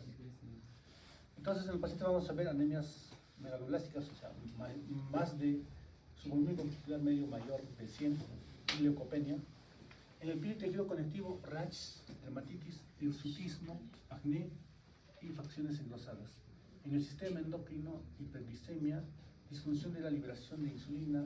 En el sistema inmune, linfopenia, linfadenopatías, o sea, agranamiento de los ganglios, lupus, disminución de las concentraciones de inmunoglobulina A e inmunoglobulina G con inmunodeficiencia humoral y celular. A nivel digestivo, hiperplasia gingival, ¿no es cierto? Y es por lo que la mayoría de los pacientes ya no quieren seguir tomando, por la hiperplasia gingival. Todo por inflamación del tejido conjuntivo, gingivitis y hepatotoxicidad. Puede producir los más frecuentes de los efectos secundarios de la cinética, vamos a la cinética de eliminación, no aparecen, o sea, los efectos secundarios son los más frecuentes debido a la cinética de eliminación. Van a aparecer cuando las concentraciones son superiores a 20 miligramos por litro. Van a aparecer nistagmos, la diplopía y el vértigo. Si las concentraciones son por encima de 30 miligramos por litro, va a producir ataxia o nubilación, irritabilidad, disartia, midriasis, condición borrosa e hiperreflexia. Y cuando las concentraciones están por encima de 50 miligramos por litro, puede ocurrir otros efectos, ¿no? Se empeoran las crisis de ausencia, hay hipercupremia, o sea, aumento del cobre, impotencia, colapso cardíaco y depresión del sistema nervioso central. Esto principalmente con la administración intravenosa. Muy bien, ahora vamos a hablar sobre el ácido valproico. El ácido valproico podemos usarlo en convulsiones focales parciales y en convulsiones crónicas en especial las primarias. Esto prácticamente es casi igual que la fenitoína. Acá viene algo interesante. El ácido valproico vamos a usarlo en las crisis de ausencia, en las condiciones mioclónicas también, y podemos usarlo en ataques atónicos también. Los psiquiatras usan en los trastornos bipolares, ¿no?, y la profilaxis de la migraña y el dolor neuropático. Su mecanismo de acción, bueno, estímulo del ácido glutámico descarboxilasa, ¿no?, inhibición del ácido succínico, deshidrogenasa y del GABA transaminasa, aumento de la liberación de GABA, reduce también la liberación de ácido aspático, especialmente como antimioclónico, inhibe los canales de calcio T, pero no en el tálamo. ¿No? Esos serían sus mecanismos de acción. Con respecto a su farmacocinética, la absorción se absorbe casi el 100% por el tracto gastrointestinal. ¿No? Niveles picos se alcanzan a las 6 horas. ¿No? Con las tabletas de recubrimiento entérico tardan hasta 24 horas. Los volúmenes de distribución es de 0.22 litros por kilogramo y el volumen medio es en aproximadamente 6 a 10 horas. La distribución. Unión albúmina 90%, en las sobrevivencias aumenta la fracción libre como todo fármaco. El metabolismo hepático por las 3 vías. Gluconeogenesación en 3 hidroxivalproato, en 3 oxovalproato y 2 en valproato. También puede ser por el citocromo P450 en 4 en valproato y 2,4 en valproato y también por beta oxidación. La excreción se elimina mayoritariamente con la orina en forma de metabolitos, conjugados con ácido glucurónico, 60-75%, y en forma inalterada en muy pequeña porción, menos del 5%. ¿Cuáles son las alteraciones metabólicas? Tenemos alteraciones, las intoxicaciones pueden ser agudas, y puede aparecer todo esto. Dentro de las intoxicaciones agudas vamos a tener la hipernatremia, o sea, disminución del sodio, ¿no? Y entonces ahí va a haber trastornos del sensorio con nuestro paciente. La hipercalcemia, que también debuta con, y si es muy alta puede tener hasta temblores, convulsiones. Hipercalemia, disculpen. La hipercalemia es el aumento del potasio. La hipocalcemia, disminución del calcio, acidosis metabólica e hipocarnitemia. Y una alteración metabólica que va a aparecer con el uso crónico del valproato es la hiperamonemia, ¿no? Historia de terapia crónica con el ácido valproico. Esto es importante tenerlo en cuenta y ahorita les voy a decir por qué. Efectos adversos del ácido valproico: cefalea, somnolencia, mareos, insomnio, ansiedad, dermatológico, alopecia. Sí produce alopecia y en los adolescentes es más marcado, ¿no? Por eso que muchos adolescentes, especialmente todos los adolescentes, no quieren seguir con la terapia. Gastrointestinales, náuseas, vómitos, diarrea, dolor abdominal, dispepsia, anorexia o hiporexia. Hematológicos: trombocitopenia, muscular, tremor, debilidad, oftalmológico, diplopía, visión borrosa, otro síndrome gripal y aumento de peso.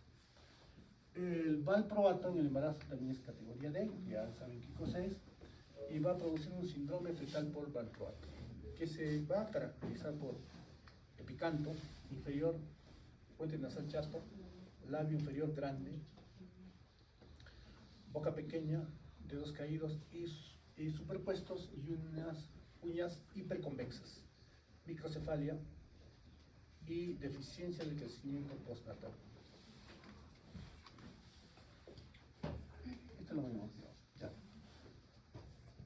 La intoxicación por valproato puede producir estos cuadros clínicos, o sea, cuando una paciente, por ejemplo, un intento de suicidio pueda tomar estas pastillas, o por equivocación un paciente tomó más de la dosis que estaba recomendado. Entonces van a aparecer algunos que son bien agudos, algunos efectos. Mira, uno de los cuadros que va a aparecer en la intoxicación va a ser la supresión de la médula ósea, ¿no? Y la supresión de la médula ósea va a aparecer en 3 a 5 días nomás de la sobredosis y se va a caracterizar por esto. Pancitopenia. A ver, ¿quién define qué es pancitopenia y cómo lo vemos? A ver, la pancitopenia es la disminución de todos los y también las plaquetas y los glóbulos rojos y glóbulos blancos. Esa es una pancitopenia. Ahora, entonces, la hemoglobina estará por debajo de 10.5, de acuerdo a la altura, a veces son los valores, ¿no es cierto? Las plaquetas estarán por debajo de 150.000. Las neutropenia, que es lo que más se ve, va a estar los neutrófilos debajo de 2.000, ¿cierto? Eso es lo que va a aparecer. Entonces, si es muy agudo, lógicamente el paciente va a tener cansancio, debilidad, tendencia al sueño, palidez, va a aparecer púrpuras, petequias, la disminución de las plaquetas, y va a ser susceptible a cualquier tipo de infección por la disminución de las plaquetas. Eso es un cuadro agudo, no se olvide, es pancitopenia. Otras alteraciones en la sobredosis que ya no son tan agudas, pero va a aparecer atrofia del nervio óptico, y con eso entonces va a ir a casi la ceguera el paciente, edema cerebral, ¿no?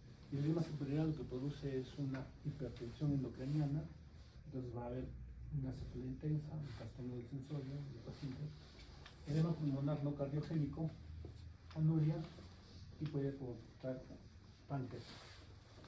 Les decía, esto es algo importante. ¿Por qué? Porque esta alteración metabólica por el uso crónico puede hacer que haya convulsiones paradójicas con el uso del ácido valproico, ¿no? Y se relaciona con la hiperammonemia.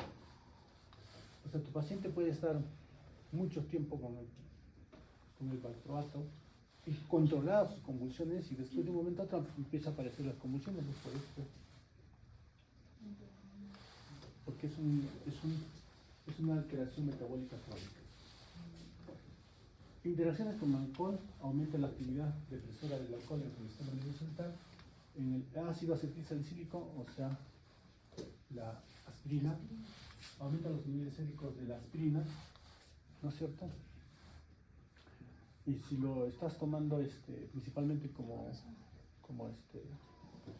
antiinflamatorio todo, los problemas gastrointestinales van a aparecer. El felamato aumenta las concentraciones de ácido valproico, la motrigina aumenta la vida media del valproato.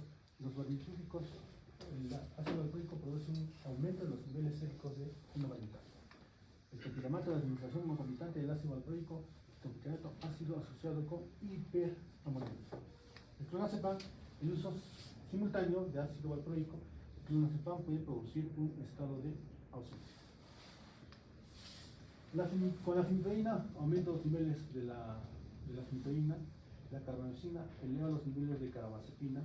Con la rifampicina incremento en la depuración de valproato. El meropenem, que es un antibiótico, disminuye el nivel sérico de ácido valproico. El ácido bugina, antirretroviral, el ácido valproico disminuye su depuración en la ciudad. La warfarina, el ácido valproico incrementa la fracción libre de la warfarina. Hay que tener cuidado, ¿no? En los pacientes que están anticoagulados con warfarina hay que tener cuidado con el uso, porque puede aparecer sangrados espontáneos. Muy bien. ¿Están cansados? Animales. Solo vamos a ver esto. Luego lo vamos a dejar para el siguiente. Agonizan los receptores GABA. Agonistas. Niña, tu nombre. Define agonista. Agonista es cuando va a tener habilidad y eficacia como receptor. Habilidad eficaz. ¿Cierto? Correcto. Muy bien. Eso es un agonista de los receptores GABA. ¿Y los receptores GABA qué hacen? Hiperpolarizan finalmente. Ahí tenemos las benzodiazepinas y los valentínicos, ¿no? Entonces, la epilepsia va a producir una actividad excitatoria en todas las neuronas, ¿no es cierto? Y los agonistas de los receptores GABA van a llevar a una actividad inhibitoria por el efecto GABA. Entonces, con eso, las convulsiones pueden cesar o disminuir notablemente. Este es el receptor GABA, ¿no es cierto? Es un canal que le va a introducir canales de cloro, pero en este... ¿Qué pasó?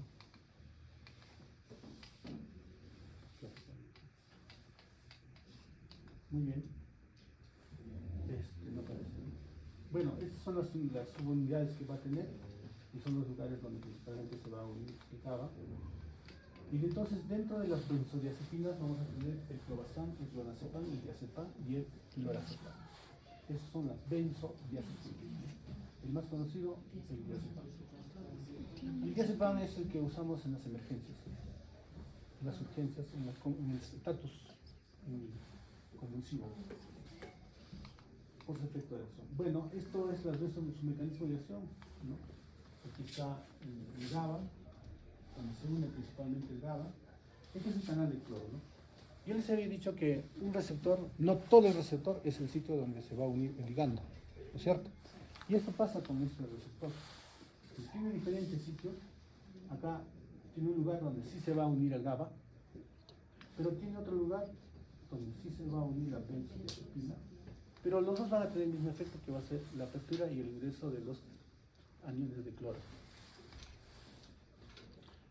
Entonces, muy bien.